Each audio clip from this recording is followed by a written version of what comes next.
ரீசெண்டாக எம்ஐயோட C type earphone வாங்கலாம்னு சொல்லிட்டு ரிலையன்ஸ் டிஜிட்டல் போயிருந்தேன். என்னோட நெக் பேண்ட் வந்து டேமேஜ் ஆகிடுச்சு.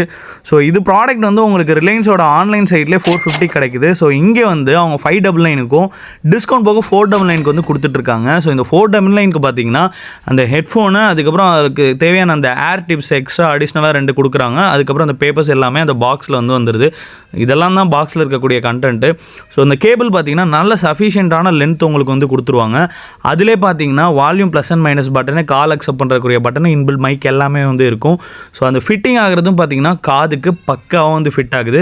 நான் வந்து ஒரு பேசிக் மீடியா கன்சப்ஷன் பர்பஸ்க்கு தான் வாங்கியிருந்தேன். அதுக்கு இந்த பட்ஜெட்டுக்கு மோர் தென் எக்ஸ்பெக்டடாகவே இது வந்து ஹேர்ஃபோன் வந்து இருந்தது. இதில் நான் நெகட்டிவாக நோட்டீஸ் பண்ணதுன்னு பார்த்தீங்கன்னா கேபிள் வந்து ரொம்ப சாஃப்டாக இருந்துச்சு. லாங் டைமுக்கு லைஃப் எவ்வளோ வருங்கிறது தெரில.